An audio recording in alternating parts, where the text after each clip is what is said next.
you move ahead with your answers.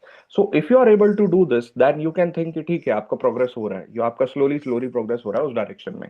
तो try to do this in coming 1 month, in next 1 month. Try to do this. Try to see this improvement कि आप कर पा रहे हो या नहीं कर पा रहे. And use pencils for drawing these maps, hand drawn maps or diagrams, and pen for writing the answers. अभी कुछ लोग see when I used to take classes, I have seen some of the students, now this is an optional thing I'm telling you, not a compulsion thing, optional thing, कि कुछ लोग diagram बनाने के बाद pencil colours का use करके उसको colour भी करते हैं. अब ये टोटली उनके टाइम मैनेजमेंट पे डिपेंड करता है कि उन्होंने आंसर लिख भी लिया, डायग्राम भी बना दिया, 3 पेज का आंसर भी लिख दिया 8-9 मिनट में, और जो बाकी 1 मिनट है they are using pencil colours to put up to उसकी प्रेजेंटेशन इंप्रूव करने के लिए. अब ये totally depends on your practice और on your skills. Some people they do it, some people they avoid doing it कि ठीक है टाइम वेस्ट होगा, इससे बढ़िया दूसरे आंसर में जाओ. तो that totally depends on you, but लोग करते हैं. यहां तक आप देखो कि प्रेजेंटेशन पहुंच चुका है कि लोग अपनी तरफ से कितना एफर्ट डाल रहे हैं. So when you talk about answer writing, yes, you require a structure, concise and analytical approach. एक आपका structure approach होना चाहिए कि आपने ये आंसर में coherence हो, कि ऐसा नहीं कि आपने इंट्रोडक्शन लिखा उसके बाद आपने फिर बॉडी में कुछ और लिख दिया, कंक्लूजन में you are writing something else, तो पूरा ही मिसमैच हो गया, कुछ समझ नहीं आ रहा कि क्या लिखा है. कंसाइज होना चाहिए, टू द पॉइंट होना चाहिए, बिकॉज कंसाइज वो आपके लिए भी जरूरी है. आपके लिए जरूरी इसलिए है क्योंकि you are getting 3 pages for 250 words. Now the education system from which we are coming in, हमारे एजुकेशन सिस्टम में जो भी आप बोर्ड्स में अपियर हो रहे हैं या आपके स्कूल मोस्टली कॉलेजेस में, वहां वो लिमिट ही नहीं होती. आपको क्वेश्चन मिल गया और आप लिखते जा रहे लिखते जा रहे लिखते जा रहे, और जितनी शीट्स आप भरते जाएंगे आपको भी फील गुड हो रहा है, एग्जामिनर को भी फील गुड हो रहा है कि ठीक है यार बहुत सारा लिख दिया यानी बहुत सारा आता है. ऐसा नहीं होता. So you have to put a limit on what you are writing and what the question is demanding. Those 250 words means 250 words. उसमें प्लस माइनस 20 चल सकता है. प्लस माइनस 20 से मतलब है कि आप 230 पर भी रुक सकते हो, आप 270 तक भी जा सकते हो, बस इतना लिमिट है, इससे ज्यादा नहीं. Because you are getting 3 pages, and on 3 pages you have to put up your answer, including with a diagram, with a forward looking conclusion. Forward looking conclusion क्या होता है अभी करेंगे हम उसकी बात. अब आप सोचिए कि आप लिखते जा रहे हो, 250 वर्ड से ज्यादा लिख दिया, आपकी जैसे फॉन्ट साइज कुछ लोगों का छोटा होता है, तो उनका आंसर शायद 2 पेजेस में ही खत्म हो जाए, 250 वर्ड्स 2 पेजेस में ही खत्म हो जाए, 2 या 2.25 पेजेस में खत्म हो जाता है. फॉन्ट साइज वेरीज, लेकिन फिर भी दिख रहा है कि आधा पेज बचा है, वो फिर भी लिखते जा रहे, तो उसका कोई वैल्यू नहीं है, उसका कोई मतलब नहीं. क्योंकि आपका आंसर ज्यादा से ज्यादा 250 वर्ड्स 270 वर्ड्स में खत्म हो जाना चाहिए. Now if you are putting more time in it, तो आप अपना टाइम वेस्ट कर रहे हो कि आप दूसरे आंसर में जहां पे अच्छा आप कुछ लिख सकते थे, ज्यादा टाइम दे सकते थे, वो नहीं दे पाओगे. So concise is not only for the examiner, concise is more important for you, because in limited time you have to write one answer, go to the next answer, think about the structure of the next answer. तो वो जितना time आप बचाते जाओगे वो and में आप ही के काम आएगा कि आपने आपका मेंस का पेपर लिखा, आपने रिवीजन कर लिया फिर उसका कि ठीक है कहाँ पे कुछ गलतियां हो रही है, कहाँ पे कुछ गैप्स थे जो फिल करे जा सकते हैं, कहाँ पे प्रेजेंटेशन इंप्रूव की जा सकती. तो concise means that putting your words in a time limit and in the limit of pages. So when you do answer writing practice, आप एक टाइमर यूज करें. मैं तो यही सजेस्ट करूंगा कि इनिशियली ठीक है आप 4-5 दिन वो टाइम का लोड मत लो शुरू में, तो कि ठीक है ज्योग्राफी एक टेक्निकल सब्जेक्ट है, it needs knowledge of different multi disciplinary knowledge की जरूरत है. तो शुरू में आप वो टाइम वाला बर्डन मत लो, अभी आंसर राइटिंग हम शुरू कर रहे हैं तो. बट आई सजेस्ट कि आफ्टर अ वीक वो टाइमर आप लगाओ अपने आंसर के साथ साथ, जैसे जैसे आपकी प्रैक्टिस बढ़ती जाए आप वो टाइमर अपने साथ लेकर बैठो जब भी आप आंसर राइटिंग करो, और देखो कि एक आंसर लिखने में आपको कितना टाइम लग रहा है, उसको मॉनिटर करो, कोशिश करो उसे कम करने की, कोशिश करो उसे try to optimize it, try to make it very much optimum. Initial days you can ignore it. Initial days try to be creative, put your answers in the limited word limit, the limit word limit which is given to you, and the pages limit which is given to you. Initially तो आपका focus यही होना चाहिए कि आप body लिख पा रहे हैं, आप सोच पा रहे हैं, और आप उस क्वेश्चन को एड्रेस कर पा रहे हैं. टाइमर की बात, टाइमिंग लिमिट ठीक है बाद में हम देख लेंगे, बट वो जरूरी है. Then we will one more thing that you have to understand कि आप अब इसी this is a very small thing but ये बहुत मैटर करती है। स्मॉल थिंग क्या कि some of the students they submit their answers in A4 size paper. वो A4 साइज में सबमिट कर देते हैं जिसका आप प्रिंट आउट निकालते हो जनरली। अब A4 साइज, लेकिन जब आप यूपीएससी के आंसर्स मेंस लिखने जाते हो तो होता तो वो भी A4 बड़ा पेपर है, but it has margins. Margins होती हैं उसकी ऊपर नीचे और साइड में। तो you are not allowed to cross the margins. वो मार्जिन्स क्रॉस नहीं करना होता आपको, अदरवाइज आपके जी सर। मार्क्स डिडक्ट हो जाते हैं। मार्क्स मिलेंगे नहीं, डिडक्ट हो जाएंगे आपके मार्क्स, है ना। So you have to be careful in that you don't cross the margin. So I will suggest कि आप ऐसा ही पेपर यूज करो। अब तो मार्केट में मिलती हैं ऐसी answer sheets, UPSC answer sheets मिल जाएंगी आपको। तो instead of writing your answers and submitting it on A4 size paper, I will suggest कि आप ऐसा पेपर यूज करें जिसकी मार्जिन हो, ताकि वो शुरू से ही हैबिट में रहे कि वो 3 पेजेस का मतलब 3 बड़े A4 साइज पेपर्स नहीं है। 3 पेजेस का मतलब 3 पेजेस ऐसे हैं जिनकी मार्जिन है, जिनमें बाउंड्रीज है। और उन्हीं बाउंड्रीज, उन्हीं मार्जिन में रिस्ट्रिक्ट रह के आपको अपना आंसर भी लिखना है, डायग्राम भी बनाना है, और उसको जल्दी से खत्म करना है 8 से 9 मिनट के अंदर। तो this is a very small thing, but it you have to take this into consideration, because when you are appearing for a national level exams, these small details, they matter a lot। ये बहुत ज्यादा matter करती है। Okay, now coming back to this कि analytical approach, we will try to develop a analytical approach कि आप answer कर पाओ किस तरह से, क्वेश्चन की एनालिसिस करके आपसे क्या पूछा जा रहा है, क्या डिमांड है क्वेश्चन की, that you have to understand. देखो क्या होता है कि sometimes, now I have seen this in some of the students कि दे दे लेट्स से कि if I have a geography optional, मैं ज्योग्राफी ऑप्शनल के साथ पढ़ रहा हूँ। तो ज्योग्राफी ऑप्शनल मैंने तैयार कर लिया, पढ़ लिया। अब मैं जीएस का पेपर देने जा रहा हूँ, उसमें ज्योग्राफी के क्वेश्चंस आ गए, तो आई have a very much confidence कि यार मेरा तो ज्योग्राफी ऑप्शनल है, ये तो मैं कर ही लूंगा। अब I most of the time students take it on their ego कि नहीं ये तो करना है क्योंकि इसकी तो पढ़ाई हमने कर रखी थी, जबरदस्ती उस क्वेश्चन के पीछे पड़ जाते हैं, भले ही उसमें कुछ आ नहीं रहा हो, आप इनपुट दे नहीं पा रहे हो, आपने उसको अपने ईगो पे ले लिया कि नहीं ये तो हम सब पढ़ के आए थे, ये तो करना ही करना है। और वो क्वेश्चन में आप फंस गए, टाइम भी चला गया, ना कुछ आप अच्छा इनपुट दे पाए, ना आप उसमें कोई अच्छी प्रेजेंटेशन दे पाए। तो that you have to understand कि where you have to pick the questions, और उस क्वेश्चन की एक्चुअल डिमांड क्या है। देखो जस्ट पेजेस भरने से मार्क्स नहीं मिलेंगे, वो माइंडसेट आपको छोड़ना पड़ेगा, because this is a mindset that is attached to most of us. क्योंकि वो हम जिस एजुकेशनल सिस्टम से आ रहे हैं ना, वहां पे वही है कि आप कॉपी भरते जाओ, आपका एग्जामिनर खुश हो गया कि भाई जितनी कॉपी भरी है। और वो बहुत सारे ये माइंडसेट है आपके ग्रेजुएशन में जो चलता है। सब कॉलेजेस में नहीं होता, but most of the colleges यही माइंडसेट है। सो आई आई सजेस्ट कि आप थोड़ा सा उसको, उससे डेविएट हो, है ना। And try to be concise, try to use that space that is given to you. Understanding of syllabus is very much important, especially in geography, because geography syllabus is divided into many components। जैसे आप देखें तो physical geography है, physical geography में भी फिर components आ जाते हैं आपके, जियोमॉर्फोलॉजी आ जाती है, लैंड फॉर्म्स आ जाते हैं, ओशनोग्राफी आ जाती है, क्लाइमेटोलॉजी आ जाती है। तो उनको भी ब्रेक डाउन करना जरूरी है। फिर Indian geography, human geography, economic geography, ये सारे ज्योग्राफी के एस्पेक्ट्स हैं, मतलब ज्योग्राफी के सिलेबस के सब टॉपिक। जब आप ज्योग्राफी का आंसर लिख रहे हो तो ये मल्टी डिसिप्लिनरी नॉलेज जरूरी है आपके लिए।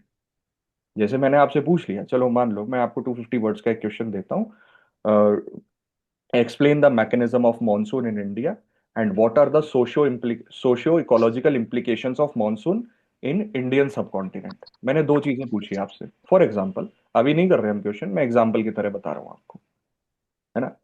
कि मैंने आपसे पूछ लिया मॉनसून का मैकेनिज्म क्या है इंडिया में, कैसे आता है, ऑनसेट क्या होता है मॉनसून का, ये बता दो। और बाकी बचे हुए क्वेश्चन में आप ये लिख दो कि सोशियो इकोलॉजिकल इंप्लीकेशंस क्या है मॉनसून की सब कॉन्टिनेंट में। तो मैं आपसे दोनों चीजें पूछ रहा हूँ, मैं आपसे फिजिकल ज्योग्राफी भी पूछ रहा हूँ, मैंने आपसे इन्वायरमेंट का एस्पेक्ट भी पूछ लिया, और मैंने आपसे सोशल इंप्लीकेशंस भी पूछ लिया, यानी ह्यूमन ज्योग्राफी का एस्पेक्ट भी मैंने आपसे पूछ लिया। तो दैट मीन्स कि अब आप आपको आंसर जो इसमें लिखना है, the question that I am asking, so you should be having a multidisciplinary knowledge, then a very good answer will come up. यहाँ पे आप ये नहीं कि आप सिर्फ मानसून के बारे में लिखते गए कि यहाँ लो प्रेशर है, इधर हाई प्रेशर है, जेट स्ट्रीम्स के बारे में आपने लिख दिया और आपने 3 पेजेस उसी में भर दिए। नहीं, आप फिजिकल ज्योग्राफी में भी लिखो, थोड़ा सा आप बताओ मानसून का mechanism, try to address the environment implications associated with it, and try to address the social implications associated with it. तो एक बहुत अच्छा आंसर बन के आ सकता है ना? तो यहाँ पे बैलेंस रखना क्या जरूरी है? जरूरी ये नहीं है कि आपको आता है मानसून के बारे में, जरूरी ये है कि आपसे क्या पूछा जा रहा है। आपको आता होगा उसका मैकेनिज्म, बट आपसे सिर्फ मैकेनिज्म नहीं पूछा जा रहा है, आपसे और भी चीजें पूछी जा रही हैं। तो वो लिमिट लगाना कभी कभी, that that students have difficulty in facing, कि नहीं ये तो मुझे आता है, ये मैं लिखूंगा, तो आपसे वो पूछा ही नहीं है ना। आपसे जो पूछा जा रहा है उसकी बात करें। And that is this multidisciplinary approach in geography answer writing is very much important. तो yes, that what I am trying to give emphasis on, कि ये जो सेकंड पॉइंट मैंने पीपीटी में लिखा है कि सिलेबस के कंपोनेंट के बारे में आपको पता होना चाहिए कि क्या क्या आता है ज्योग्राफी के सिलेबस में। And that will very much helpful for you to answer, put up a very good answer. और यही हम चीज हम लोग प्रैक्टिस करेंगे फॉर 1 मंथ, कि किस तरह से इसको किया जाए एड्रेस, और किस तरह से आप एक अच्छा आंसर लिख सकते हैं। चलिए, now if you see previous year questions, मैं आपके पिछले 3 साल के क्वेश्चंस बताता हूँ। देखो ज्योग्राफी के अलग अलग कैसे क्वेश्चंस पुटअप किए जाते हैं, है ना। एक क्वेश्चन होता है एनालिटिकल, जिसमें आपसे एनालिसिस पूछी गई कि आप बताओ कि ऐसा क्यों है, ऐसा क्यों होता है, ओके, और किस तरह से ये फिनोमेना दूसरे फिनोमेना को अफेक्ट करता है, एनालिसिस करके बताना। तो this came in prelims 23, that why south west monsoon is called पुरवैया इन भोजपुर रीजन। अब ये 10 मार्क्स का क्वेश्चन है, 150 वर्ड्स का, जी सर। है ना। South west monsoon why it is called पुरवैया इन भोजपुर, भोजपुर रीजन, भोजपुर यानी बिहार झारखंड वाला जो रीजन है, कुछ हिस्सा उसका छत्तीसगढ़ का भी आता है, बट मेजरली बिहार झारखंड। तो बिहार झारखंड में साउथ वेस्ट मानसून को व्हाई इट इज कॉल्ड पुरवैया। सी, इट इज कॉल्ड पुरवैया क्योंकि जब आप वे इंडिया का मैप देखते हो इस तरह से, तो समवेयर हेयर इज भोजपुर। तो जो साउथ वेस्ट मानसून की ब्रांच है, एक तो आती है अरेबियन सी से, और एक ब्रांच एंटर करती है इंडिया में from Bay of Bengal. So monsoon enters India by these two routes, Arabian Sea branch, Bay of Bengal branch. तो this Bay of Bengal branch ये जाती है भोजपुर की तरफ। ये ईस्टर्न कोस्ट पे रेनफॉल कॉज करने के बाद इट गोज टुवर्ड्स भोजपुर। तो अब भोजपुर में ये विंड कहां से आ रही है? ईस्ट से आ रही है ना, they are coming from east. तो अगर ये विंड ईस्ट से आ रही है, तो वहां की लोकल टर्मिनोलॉजी में इनको पुरवैया कहा जाता है। They are known as purvaiya, purab, east, purvaiya, the winds which are coming from east, they are bringing rainfall. So now the question is if you are very much aware of this Bhojpur region, कि Bhojpur reason कहाँ पे है, तो Bhojpur reason में the winds will come from east and they will bring rainfall, इसलिए इन्हें पुरवैया कहते हैं। तो आप आंसर में ये मैप भी इनकॉर्पोरेट करें। ये 10 मार्क्स का जो क्वेश्चन इन्होंने आंसर इन्होंने पूछा है, in try to show the region, which region they are talking about. Now this diagram will improve, you will put a impression on the examiner कि हाँ एटलीस्ट आपको ये तो पता है कि भोजपुर कहाँ पे है, और भोजपुर में पुरवैया कहाँ क्यों कहते हैं। तो डायग्राम्स या हैंड ड्रॉन डायग्राम्स, मैप्स डालने इसलिए जरूरी हो जाते हैं। अब इससे क्या होगा कि आपकी वर्ड लिमिट पे भी थोड़ा सा प्रेशर कम पड़ेगा, कि आपने डायग्राम्स इंक्लूड कर ली तो आप अपनी वर्ड लिमिट को थोड़ा कम कर सकते हो। It saves time. तो why southwest monsoon is called Purvaiya in Bhojpur region? Because these are the winds which come from east in Bhojpur. They bring rainfall.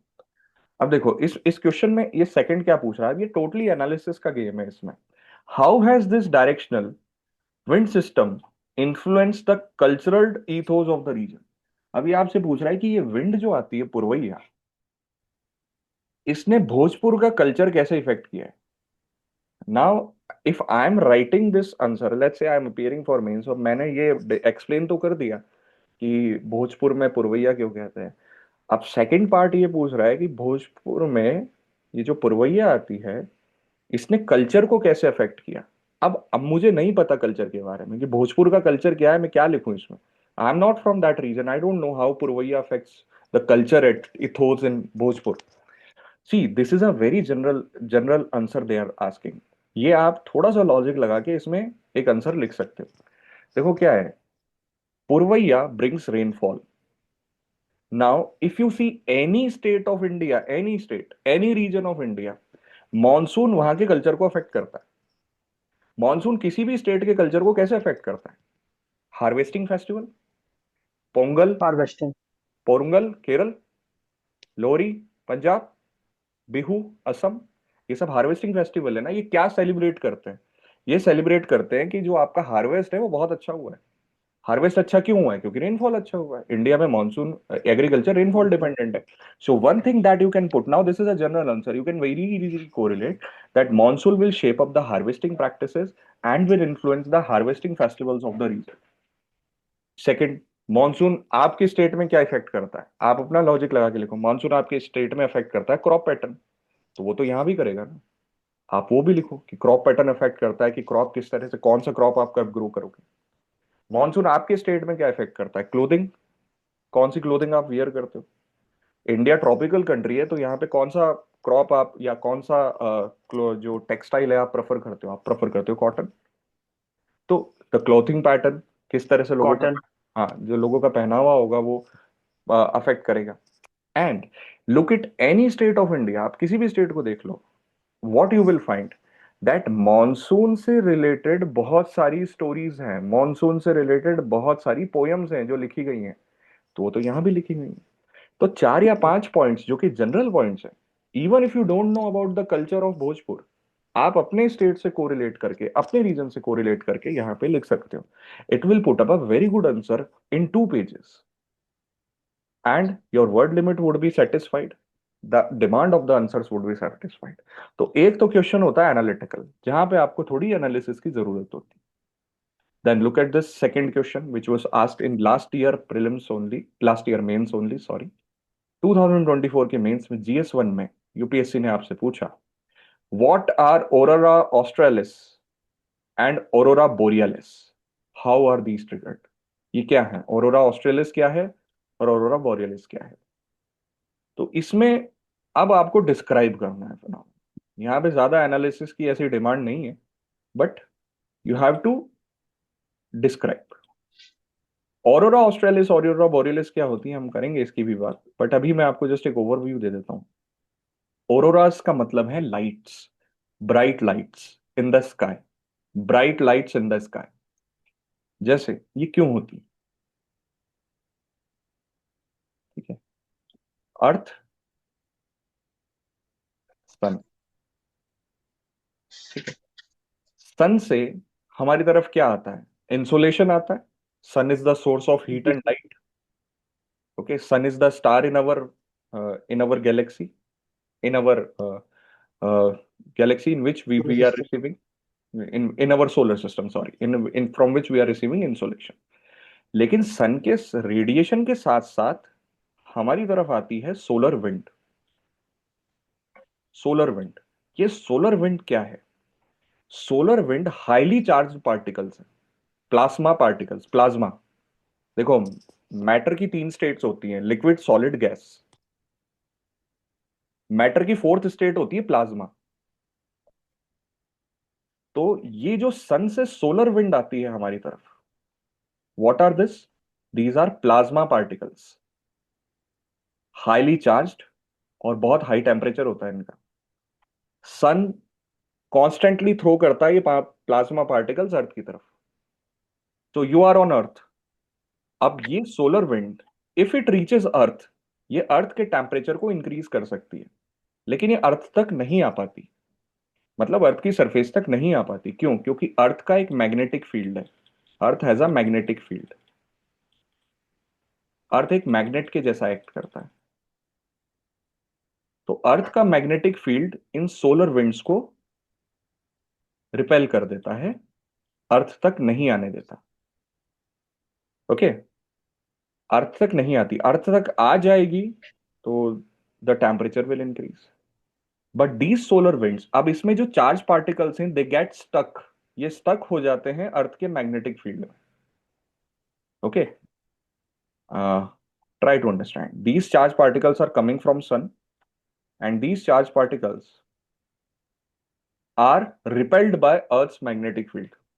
और इनमें से कुछ चार्ज पार्टिकल्स स्टक होके अर्थ के पोल तक पहुंच जाते हैं, अर्थ के मैग्नेटिक फील्ड में स्टक हो जाते हैं और अर्थ के पोल तक पहुंच जाते हैं।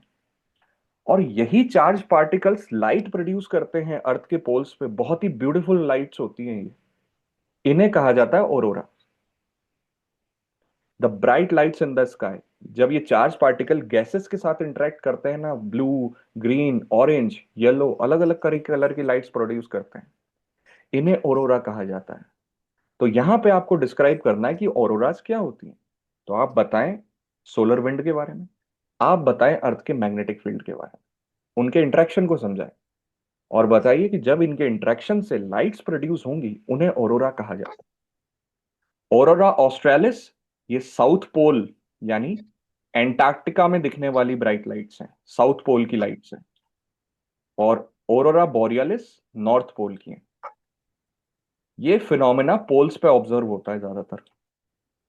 वैसे होता तो ऑल ओवर द अर्थ है, लेकिन आप कहाँ पे देख सकते हो अच्छे से? आप पोल्स पे देख सकते हो। तो ये जो है ऑरोरा ऑस्ट्रेलिस साउथ पोल्स की ब्राइट लाइट्स हैं, और ऑरोरा बोरियलिस नॉर्थ पोल की लाइट्स हैं। फिर मैंने आपको समझा भी दिया कि कैसे ट्रिगर होती हैं, सोलर विंड के इंटरेक्शन से ट्रिगर होती हैं। तो ये क्वेश्चन तो हो गया डिस्क्रिप्टिव, जहां पे थ्रू आउट आपकी नॉलेज चेक की जा रही है कि what, how much you are familiar with the concept of geography. वहां आप डिस्क्राइब भी करें, डायग्राम्स भी इंक्लूड करें। तो देन इसमें ज्यादा उसकी जरूरत नहीं है एनालिसिस की, थ्रू आउट आपको जो आप जो जानते हो आप लिख दो बस। फिर आया क्वेश्चन 2022 में, एक मैप बेस्ड क्वेश्चन। देखिए मैंने what I am trying to do, I am trying to categorise the questions. Categorise the question की ज्योग्राफी में किस तरह के क्वेश्चंस आपसे पूछे जाते हैं। ये तीन तरह के होते हैं, either it can be analytical, it can be descriptive, और it can be map based. Map based question where you should have a knowledge of the world geography in the sense the map, the atlas। देखो कैसे, अब आपको वो कितना काम आएगा, यहां पे आप देखो, mention the significance of straits and isthmus in international trade. तो पहले तो आप ये डिस्क्राइब करो कि स्ट्रेट्स क्या होती हैं और isthmus क्या होते हैं। Okay, any of you can you describe what is a straight और व्हाट इज अ isthmus? बता सकते हैं आप? Strait is which has been used to connect the two different water bodies. Example के तौर पे वो straight of Java, straight of Malacca, okay. which has been connected the uh, uh, Malaysian Sea to the Indian Ocean. Okay. It and has been help in the inter inter international trade. International trade, okay. Foreign to just example around the 30% of trade of Indian Ocean done done done done by the Malacca Strait. Okay okay, good Gaurav. Mansi, आप पहली बात तो आपकी straight की spelling थोड़ा सा सही करो। स्ट्रेट, स्ट्रेट वो स्ट्रेट सीधा वाला स्ट्रेट नहीं होता है, स्ट्रेट यानी STRAIT।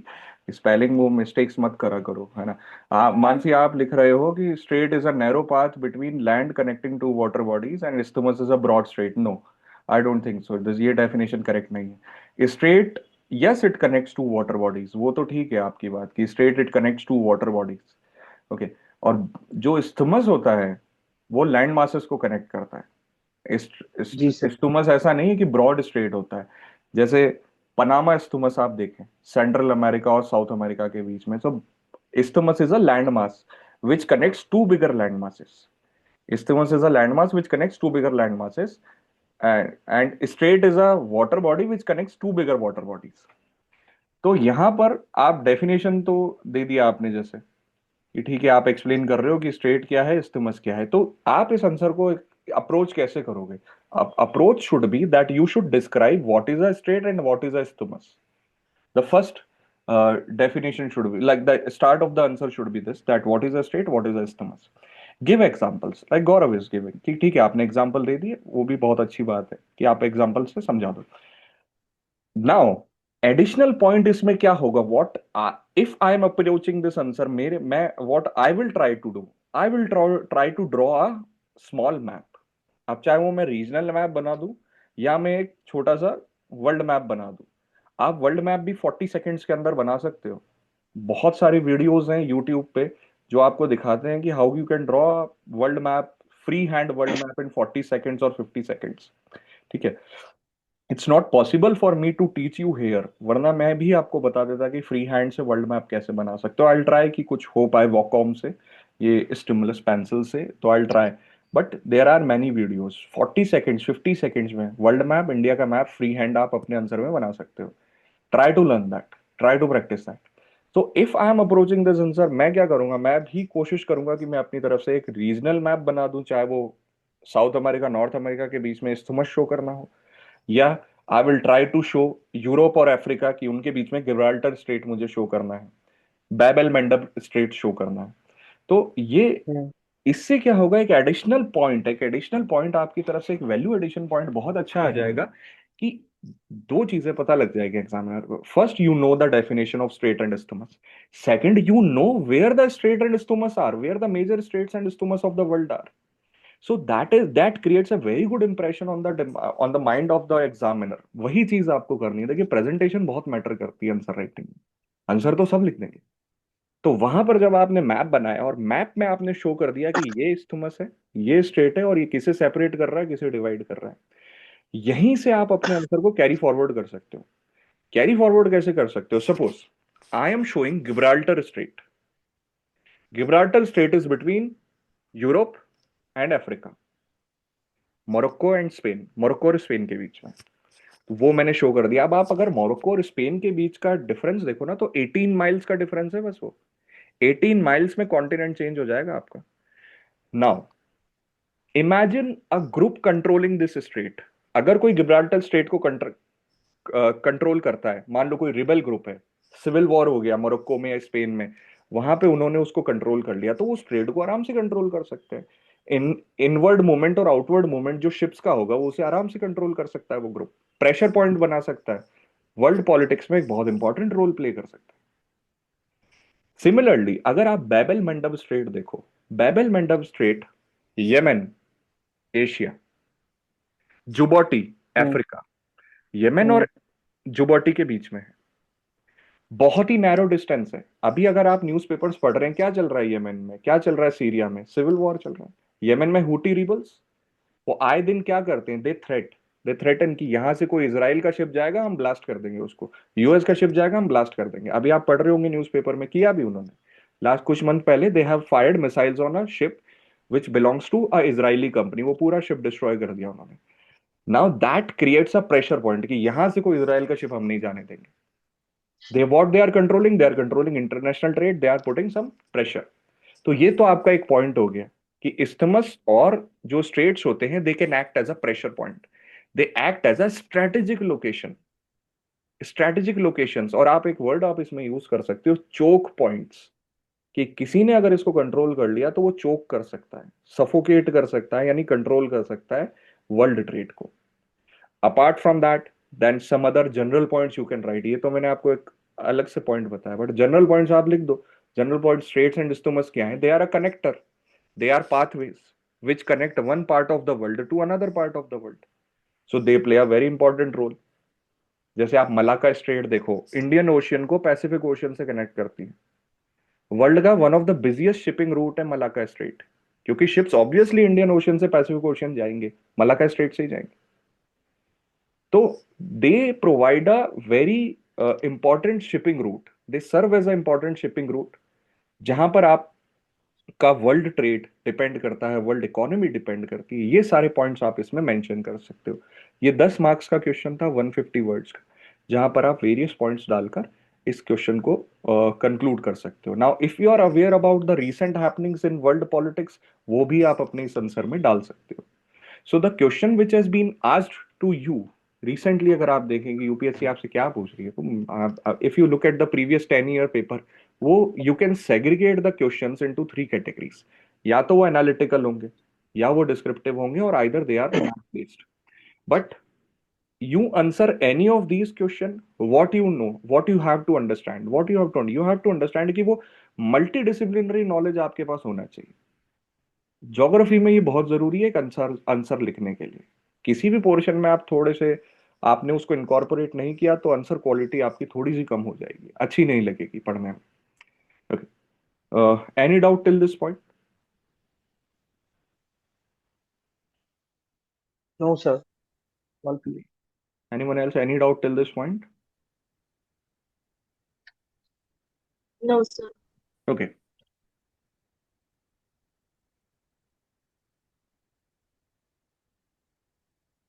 Yeah. So now we'll move ahead and we will discuss another point कि importance क्या है, why we are here, why we are discussing about answer writing, क्यों डिस्कस करना है इसके बारे में या क्यों प्रैक्टिस होनी चाहिए। देखो सीधी सी बात है, ज्योग्राफी का हाई वेटेज है GS1 में। GS1 paper is of 250 marks. अभी नेक्स्ट स्लाइड में I show you the weightage, so you will understand कि ज्योग्राफी का नॉलेज आपके कितना काम आ सकता है। Then your answer writing is actually a test. Test किसका? How much clear you are on the concept, कितनी चीजें आपको आती हैं, कितने कंसेप्ट आपके clear. Because I have just explained you that it needs a multi approach from various points, it needs a multi approach और आपको उसको इनकॉर्पोरेट करना है। And one thing that we will be practising, और वो आपको भी करनी चाहिए, मैं एडवाइस करूंगा आपको भी, कि आप एक फॉरवर्ड लुकिंग कंक्लूजन लिखें। फॉरवर्ड लुकिंग कंक्लूजन जब बनेगा जब आप करंट अफेयर से familiar होंगे। So your reading matters a lot. Reading of what? Not only static portion, reading of current affairs, Hindu, or any good magazine which covers these points. So conceptual clarity is not only for static portion, conceptual clarity is also for your uh, conclusion, which comes from your the reading of current affairs. Then importance of geography answer writing यहां पर भी आ जाती है कि ये आपको opportunity देती है for visual representation. Visual representation means you can incorporate hand drawn maps, you can incorporate diagrams as much as you can, question की डिमांड के अकॉर्डिंग, क्योंकि बाकी सब्जेक्ट्स में ये पॉसिबल नहीं होता। If you are doing answer writing of polity, answer writing of history, आप क्या डायग्राम इंक्लूड करोगे, चलो बताओ। ज्यादा से ज्यादा आप बॉक्स एंड एरो वाला डायग्राम इंक्लूड कर लोगे, है ना, जी रेस सर। वाला डायग्राम इंक्लूड कर लोगे क्वेश्चन को अच्छा दिखाने के लिए, बट उसमें आप ज्यादा इनपुट नहीं दे सकते, विजुअल रिप्रेजेंटेशन ज्यादा नहीं हो सकता। But in geography it is possible that visual representation का बहुत स्कोप है। Now visual representation if you are good, आप टाइम के साथ साथ उसको प्रैक्टिस कर रहे हो, तो ये आपकी आंसर राइटिंग में दो तरीके से हेल्प करता है। एक तो आपका आंसर बहुत अच्छा हो जाएगा, बहुत अच्छा उसकी प्रेजेंटेशन हो सकती है, आपका टाइम बच जाएगा। क्योंकि जो चीजें आप वर्ड्स में लिख के, अभी मैं आपको रिवर्स के बारे में पूछ रहा हूँ, आप लिखते जा रहे हो, लिखते लिखते लिखते जा रहे हो, लिखते जा रहे हो, लेकिन आपने रिवर का एक मैप बना दिया, उसकी ट्रिब्यूटरी शो कर दी, आपका बहुत सारा टाइम बच गया और वो दिखने में भी अच्छा लगेगा। So that visual representation saves lots of times of yours. And interdisciplinary linkages, as we are discussing right now, that in geography you have to consider, or you should be having an idea of different disciplines, different topics of geography to put up a good answer, ताकि आप हर चीज को उसमें include कर पाए। This is my advice to you, my suggestion to you, कि आप अपने आंसर को बेटर बनाने के लिए try to link it to current affairs, try to include current affairs especially in the lower part of your answer, in the conclusion of your answer। कोशिश करें, हम भी करेंगे इसकी कोशिश सीखने की। And foundation for others papers, कैसे ज्योग्राफी की नॉलेज आपके बाकी पेपर्स में काम आ सकती है। IR में तो सीधा सीधा रिलेशन है, international relations, that if you are good in geography और you have a knowledge of the map related aspects, तो वो इंटरनेशनल रिलेशंस आपके लिए सीखना थोड़ा सा इजी हो जाता है, आप रिलेट कर पाते हो कि किस तरह से चीजें हो रही हैं। If let's see if I ask you about Paracel Islands, कि पैरासल आइलैंड्स में, स्पार्टली आइलैंड में अभी क्या कॉन्फ्लिक्ट चल रहा है, तो इफ यू आर अवेयर कि यस सर। पैरासल आइलैंड और स्पार्टली आइलैंड कहाँ पर है, कहाँ पर है, पैसिफिक ओशन साइड से। Sorry, Pacific Ocean, South China Sea. South China Sea, yes very good, South China Sea. What is the dispute, if you can tell me. So Paracel Island is a dispute between Vietnam and China only Vietnam and China? and many others also. Malaysia, Philippines, Taiwan, Yeah. या what is the dispute, क्या sir dispute? वो जो boundary maritime boundary का जो classification होता है ना उसके रिलेटेड। नहीं नहीं, सी या that is the dispute, maritime boundary का डिस्प्यूट है, बट उसका बेस अगर आप देखें तो the base is that if you see the mineral composition. Paracel Islands, Spratly Island have a good reservoir of some of the metallic minerals. निकल के बहुत बड़े रिजर्वायर्स हैं, मैग्नीज के बहुत बड़े रिजर्वायर्स हैं, apart from that crude oil reservoirs. So the country who controls it, वो रिजर्वायर्स उसके हैं. That is why they all are disputing. And then if you see the location of Paracel and Spratly island, वो कहां पर situated है? वो उसी root पे सिचुएटेड है जो इंडियन ओशियन को पैसिफिक ओशियन से कनेक्ट करता है. That means ships have to cross that route. तो जो कंट्री उसे कंट्रोल करेगा वो उन शिप्स पे टैक्सेशन लगा सकता है, उनको चार्ज कर सकता है. That means a source of revenue for them. That is why these countries वो छोटे आइलैंड्स के लिए क्यों लड़ रहे हैं? वो इसीलिए लड़ रहे हैं क्योंकि it is a very big potential source of revenue for them. So now how you are able to answer? क्योंकि आपको पता था वो कहां पर है और आप रिलेट कर पाए. तो इसीलिए ये ज्योग्राफी की आंसर राइटिंग आपकी फाउंडेशन भी तैयार कर सकती है for other papers. That you can include this aspect in other answer writing also, in your essays also. Essays में भी आप कर सकते हैं. चलिए आगे देखते हैं. This is what I was trying to give emphasis on कि if you see last 5 years mains paper geography environment और डीएम को अगर हम देखें तो क्या वेटेज है यूपीएससी के मेंस में. तो लेट्स टॉक अबाउट 2020. देखो 90 था, 90 मार्क्स का पेपर आपका ज्योग्राफी के क्वेश्चंस थे. Sorry, this is 250 not 200. 250 है, थोड़ा सा एरर हो गया है मुझसे. ये 250 है. तो 90, 95 और एट मैक्स ये 100 तक गए हैं. लास्ट ईयर थोड़ा सा रिड्यूस कर दिया, 85 पे चले गए. But the range is 85 to 100 if you see. तो almost 45% paper is coming from geography. GS1 का अगर हम बात करें, GS1 में फिर आपकी हिस्ट्री भी आ जाती है, सोशियोलॉजी भी आ जाती है, बाकी टॉपिक्स भी आ जाते हैं. But geography alone is giving you 45%, 45, 40 to 45% questions. So answer writing में यहाँ पर एक बहुत अच्छा स्कोप है कि आप इसमें मार्क्स निकाल सकते हो अपने GS1 पेपर में, अगर आपकी ज्योग्राफी आंसर राइटिंग अच्छी है तो. इन्वायरमेंट और डीएम का अगर हम देखें, कंबाइन कर देते हैं क्योंकि एक ही पेपर में आ रहे हैं. तो जैसे आप इन्वायरमेंट और डीएम को यहाँ कंबाइन कर दो तो 65 मार्क्स का पेपर है. 65 marks out of 250. Similarly 60 marks out of 250. तो यहाँ पे इनका रेंज चल रहा है 60 to 65 चल रहा है. लेकिन 2020 में 80 मार्क्स का था, है ना? तो हम मैक्स और मिनिमम को करते हैं कि 60 से 80 मार्क्स का पेपर आपका आ रहा है. 60 से 80 marks environment and DM in GS3 and 85 to 100 in GS1 for geography. तो इन्वायरमेंट का अगर आप वेटेज देखो तो प्रीलिम्स में थोड़ा ज्यादा है क्योंकि एमसीक्यूज जो इन्वायरमेंट के आते हैं they are more with respect to in your prelims.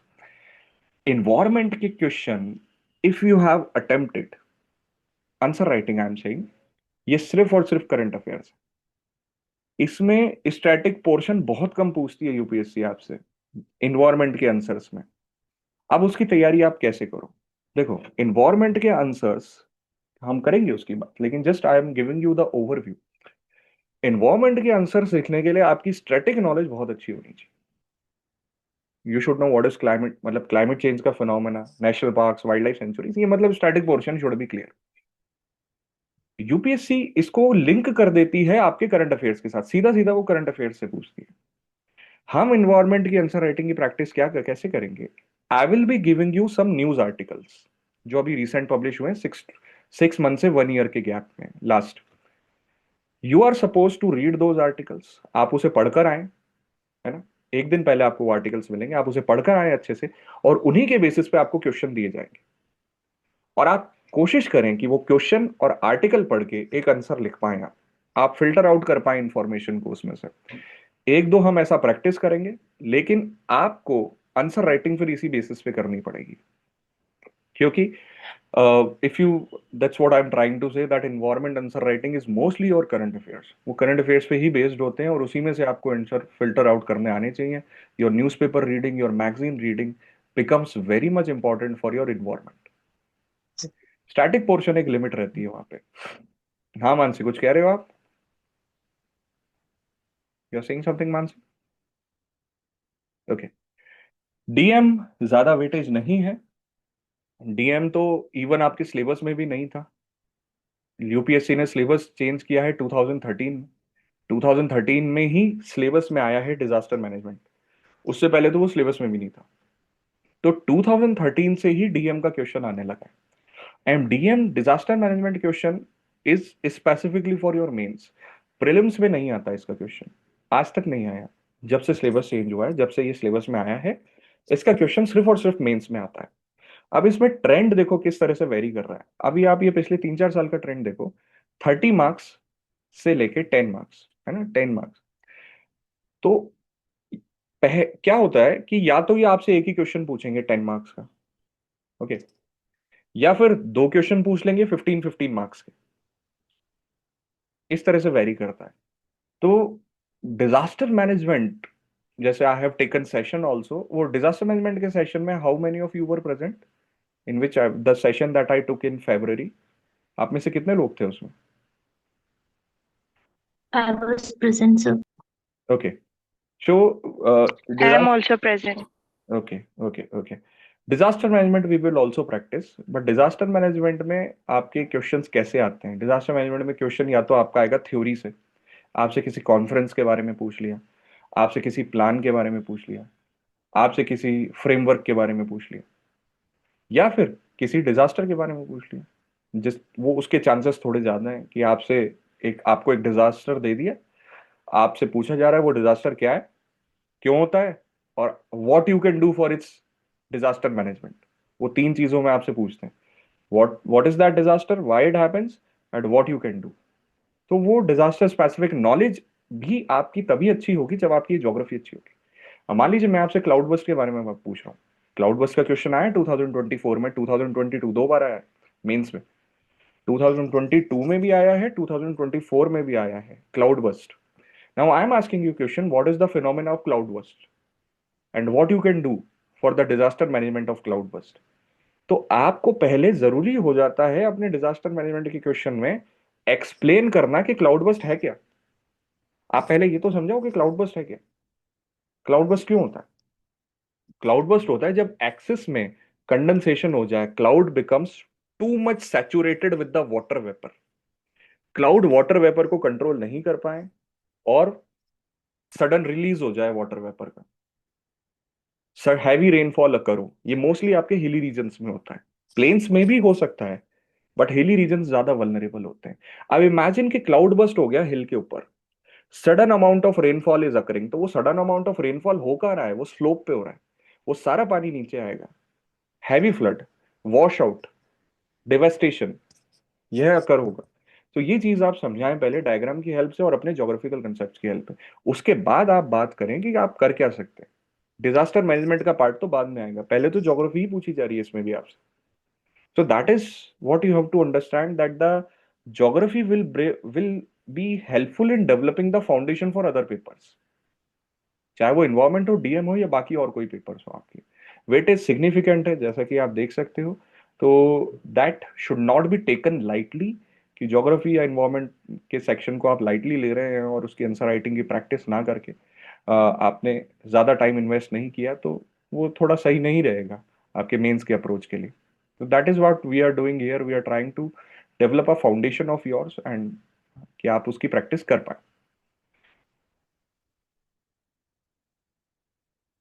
Sorry. Now again comes a discussion point, a point which is worth discussing कि टाइम कितना लगाना चाहिए आंसर में, कितना टाइम देना चाहिए किसी आंसर में। देखो एक ये मैं आपको एक ideal situation I am telling you, ideal situation it varies person to person, person to person. How कि वो किस तरह से उसका स्ट्रक्चर कर रहा है, उसकी राइटिंग, उसकी प्रेजेंटेशन कैसी है, फॉन्ट साइज पे भी मैटर करता है।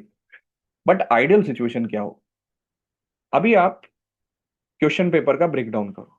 जीएस पेपर में how many questions you have 20 questions, in which 10 questions are of 10 marks and 10 questions are of 15 marks. Total 20 questions, 10 questions of 10 marks and 10 question of 15 marks. तो यहां पे आपको 20 questions आ गए। आइडियल देखा जाए तो 3 आवर्स हैं आपके पास, 180 minutes, 180 minutes you have 20 questions. तो आइडियल सिचुएशन कहती है कि हर क्वेश्चन के लिए you have 9 minutes, 9 minutes to write the answer. वो 9 मिनट्स क्या है कि उसमें आपको स्ट्रक्चर भी सोचना है, उसकी एक ब्रॉड आउटलाइन भी सोच लेनी है, ओके। आप क्या क्या लिखोगे उसमें, आपका कंक्लूजन क्या होगा, कौन सा डायग्राम आप इंक्लूड करोगे, प्लानिंग होगी आपकी, और उसी 9 मिनट्स में आपको आंसर लिख देना है। बट इसमें आप देख रहे हो कि some of the questions are of 10 marks, some of the questions are of 15 marks. तो वहां पे आपको थोड़ा ये टाइम अकॉर्डिंगली डिवाइड करना पड़ेगा, because 10 mark questions they are short, और उसमें ज्यादा डेप्थ की जरूरत नहीं होती, आप उसमें कम टाइम भी दे सकते हो। तो यहां पर हम देख सकते हैं कि जो 15 मार्क्स का क्वेश्चन है, 15 मार्क्स वाला क्वेश्चन, उसके लिए तो आप 10 मिनट्स कर लो, उसके लिए तो आप 10 मिनट्स दे दो। और जो, मतलब this is what I am trying to say, कि 10 मार्क्स वाला जो क्वेश्चन है उसके लिए आप 8 मिनट्स कर दो, और 15 मार्क्स वाला जो क्वेश्चन है उसके लिए आप 10 मिनट्स कर दो, अगर ऑन एन एवरेज अगर हम देखें तो इस तरह से हमारा ब्रेकडाउन, आइडियल ब्रेकडाउन क्या आ रहा है कि अगर आप हर 10 मार्क के क्वेश्चन के लिए 8 मिनट दे रहे हो तो टाइम हो गया 80 मिनट्स, और आप हर 15 मार्क्स क्वेश्चन के लिए 10 मिनट्स दे रहे हो तो आपका एवरेज हो गया 100 मिनट्स। 100 + 80, 180 मिनट्स। तो इस तरह से आप अपना टाइम डिवाइड कर सकते हो। Now this is a very ideal situation that I am talking about. इसमें मैं, आपके जो इन्विजिलेटर आएगा, एग्जामिनर आएगा, वो भी आपसे 2 बार फॉर्म भरवाता है, उसमें भी आपका एकदम से कंसंट्रेशन रुक जाएगा, ब्रेक हो जाएगा, फिर से आप लगने लगोगे, वो सारा टाइम इसमें इनकॉर्पोरेट मैं कर रहा हूँ। ओके, मैं इसमें इनकॉर्पोरेट ये भी कर रहा हूँ कि आप 3 घंटे तक कंटिन्यूस लिख रहे हो, जो कि पॉसिबल नहीं है, ह्यूमनली पॉसिबल नहीं है। आपको इन 3 घंटे में सोचना भी है, स्ट्रक्चर भी बनाना है, आपको आपको अपनी प्लान भी करना है, मैप्स भी बनाने हैं, ड्रॉ भी करना है, और इस तरह से अप्रोच करना है। ना सी, अगर मैं आपको 20 क्वेश्चन ज्योग्राफी के दे देता हूँ कि ठीक है ये 20 क्वेश्चन ज्योग्राफी के हैं, तो आपका माइंड ज्यादा फ्लक्चुएट नहीं करेगा, आप कॉन्स्टेंटली लिखते जाओगे। लेकिन अगर मैं आपको एक क्वेश्चन सोशियोलॉजी का दे रहा हूँ, एक आईआर का दे रहा हूँ, फिर ज्योग्राफी का दे रहा हूँ, फिर एंशियंट हिस्ट्री का दे रहा हूँ, तो बहुत फ्लक्चुएट करेगा आपका माइंड, और वहां पे टाइम होता है वेस्ट, आपका टाइम जाएगा, भले ही वो कुछ सेकंड्स में जाए, लेकिन वो जाएगा।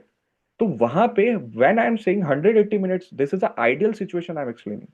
वहां पे आपको ये सारी चीजें इनकॉर्पोरेट करनी है कि ये भी आपको मैनेज करना है इन 180 मिनट्स में। So when you are saying 8 minutes for 10 marks question and 10 minutes for a 15 marks question, ये आपका टारगेट हो, जैसे जैसे आपकी आंसर राइटिंग में आपकी प्रोग्रेस हो। देखिए, इनिशियली इस बर्डन को आप ना लें। इनिशियली तो मैं भी एडवाइस करूंगा कि 7 डेज 10 डेज तक इस बर्डन को ना लें, आप टाइम वाले बर्डन को। इनिशियली आई विल एडवाइस कि आपका वो नॉलेज दिखे उस आंसर में, आपकी प्रेजेंटेशन दिखे, आप क्या लिखना चाह रहे हो, क्या समझाना चाह रहे हो, वो समझ में आए आपके आंसर में। टाइम लिमिट वाला बर्डन आप बाद की स्टेजेस में लेकर आ सकते हो, वैसे आना चाहिए, ये जरूरी है बहुत। इनिशियली आप इसे अवॉइड करें, पता चला आप टाइम भी लगा लिया, सब कर रहे हो, तो वो आंसर बनेगा ही नहीं आपका। धीरे धीरे बर्डन को बढ़ाएं, एकदम से ना बढ़ाएं। This is an ideal situation, this should be your target. Now let's go further into it, कि अगर आप ये एम कर लेते हो कि 10 मार्क्स वाला क्वेश्चन 7 मिनट में कर लो, और 15 मार्क्स वाला क्वेश्चन 9 मिनट में, see again I am making it little bit more tougher, कि 10 मार्क्स वाला क्वेश्चन 7 मिनट्स और 15 मार्क्स वाला क्वेश्चन 9 मिनट्स में आप कर लेते हो ना, तो आप बहुत टाइम बचा लोगे।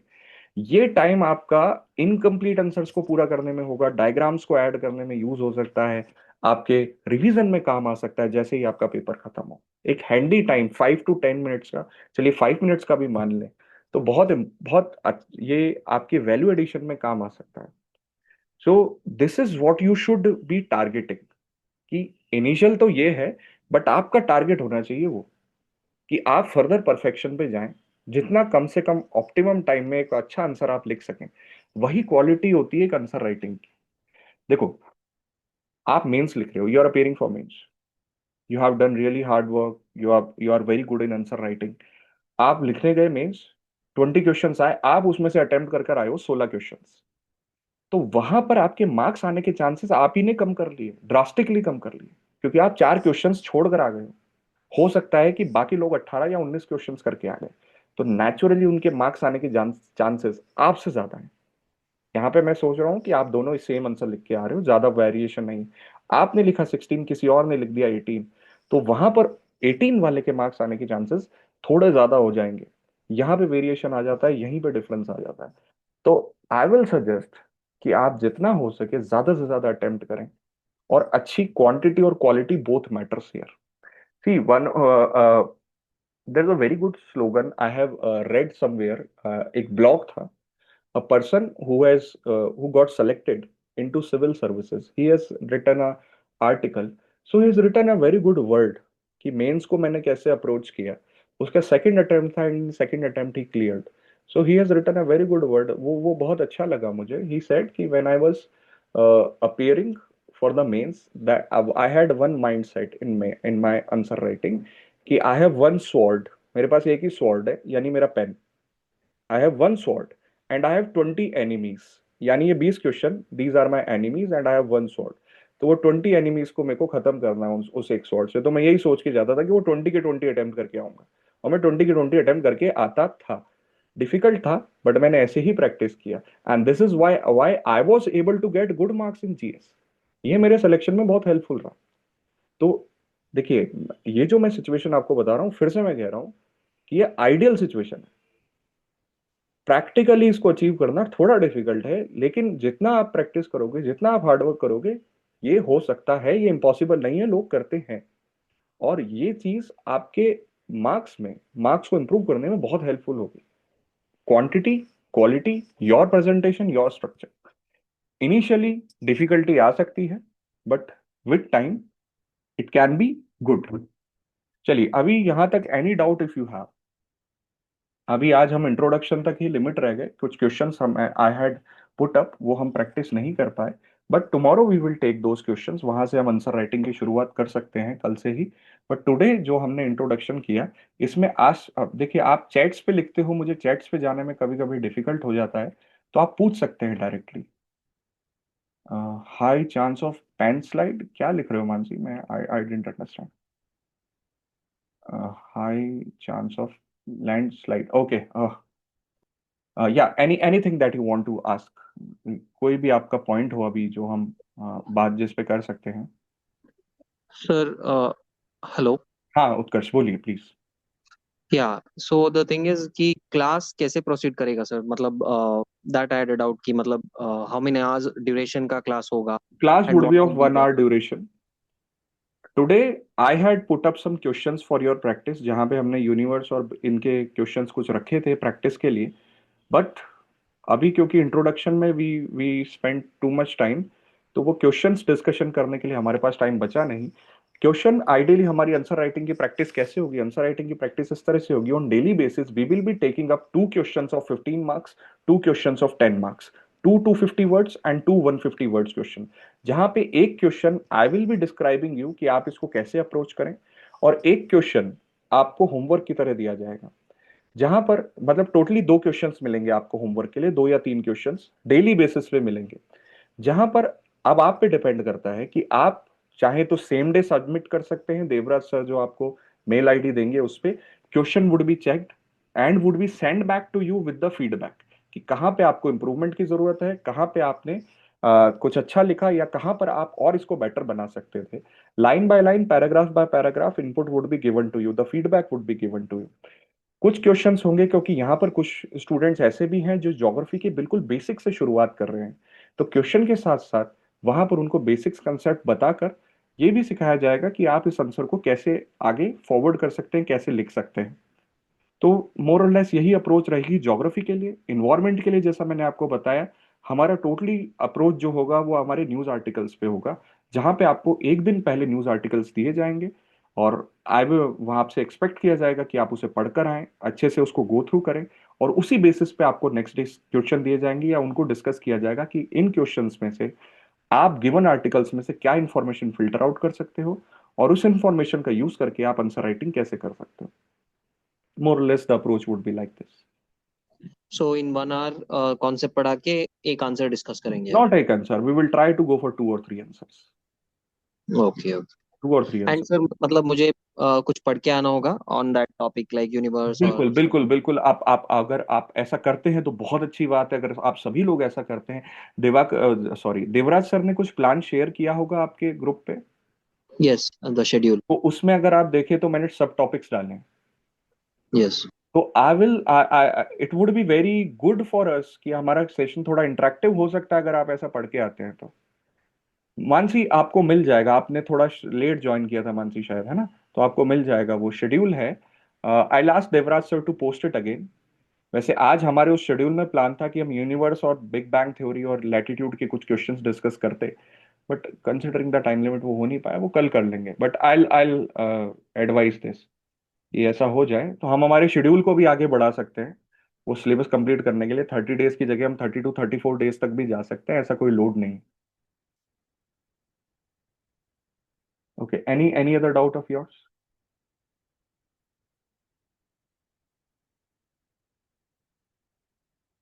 विदय, Fareha, anything else? No, sir. और सर ये क्वेश्चंस जो हम डिस्कस No, करेंगे sir. हाँ हाँ, बोलिए उत्कर। Will that be from PYQ और लाइक या आप नो नो, खुद? कुछ क्वेश्चंस होंगे जो बनाए हुए हैं, कुछ क्वेश्चंस होंगे जो पीवाईक्यू हैं, क्योंकि जरूरी नहीं है कि सब टॉपिक्स पे पीवाईक्यू हमको मिल जाए। कुछ टॉपिक्स पे तो पीवाईक्यू अवेलेबल है, जैसे क्लाइमेटोलॉजी पे आप देखो अबंडेंस है पीवाईक्यू की। लेकिन आप फिजिकल इसमें जियोमॉर्फोलॉजी में देखो तो ज्यादा पीवाईक्यू आपको नहीं मिलेगी। तो कुछ क्वेश्चंस हम वी विल डिजाइन, एंड कुछ questions we will be taking from PYQ. Sir and overall मतलब मेंस के जो क्वेश्चंस आता है वो जो ज्योग्राफी का एनसीईआरटी है ना सर, मतलब वो फिजिकल ज्योग्राफी का एनसीईआरटी, तो हम्म। उसको एज अ बेस रख के आता है मतलब, या उससे भी थोड़ा एडवांस भी या आता है? अभी अभी अभी ये उससे एडवांस जाने लगे हैं। कुछ क्वेश्चंस अगर आप देखो ना रिसेंट वाले, तो ये उससे एडवांस जाने लगे हैं। The point that you are saying is quite correct कि वो आपका बेस हो सकता है। That geography books, NCERT books can be your very good base for answering the questions, but that is not the only way to answer। ठीक है, उसके साथ आपको न्यूज़पेपर रीडिंग जरूर करनी चाहिए। जैसे मैं आपको इसमें दिखाऊं, देखिए जो मैंने अभी आज प्लान किया था वो हो नहीं पाया। देखो, ये आपको न्यूज आर्टिकल्स दिख रहे हैं, रिसेंट आर्टिकल्स है। How changes in the level of Arctic sea can change monsoon patterns in India. अब यही क्वेश्चन मैं आपसे पूछ लूं तो आप कैसे डिस्क्राइब कर पाओगे कि आर्कटिक सी में अगर ग्लेशियर मेल्ट हो रहे तो इंडिया का मानसून कैसे इफेक्ट होगा? वो पूरा लिखा है इसमें, ये आपको एनसीईआरटी में तो नहीं मिलेगा। अभी सेकंड आर्टिकल देखो, इन ट्रबल्ड वाटर्स, ये है सी स्वेल के बारे में, कि सी स्वेल कोची एरिया में जो हो रहा है बैक वाटर्स में, उससे फ्लडिंग हो गई है कोचीन के एरियाज में।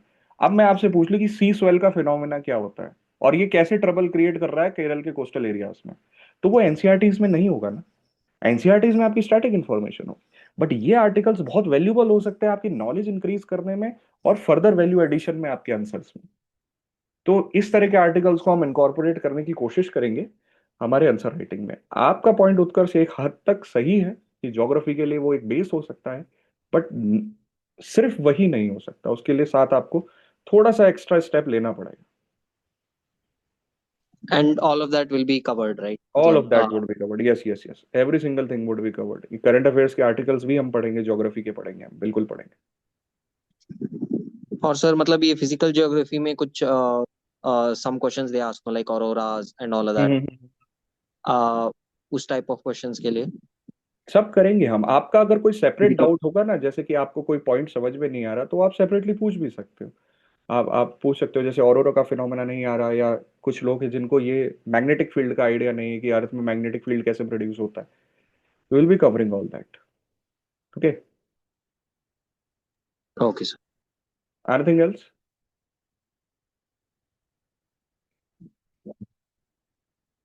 Okay, so I'll close the session now. Tomorrow at the same time we will begin our discussion. मैं आप अगेन आप उस टॉपिक को देखिएगा जो देवराज सर आपको शेयर करें कि क्लास वन में क्या, क्लास जो हमारी फर्स्ट क्लास थी उसमें क्या topics you are suppose to study. तो एक बार आप उन्हें भी देख कर आए, गो थ्रू कर आए अपने कंसेप्ट को।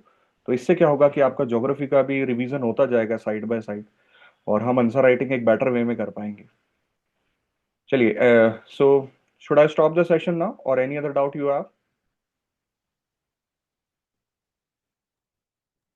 No, No, sir. sir. Thank Thank you. you. Okay, so I'll see you tomorrow at the same time then.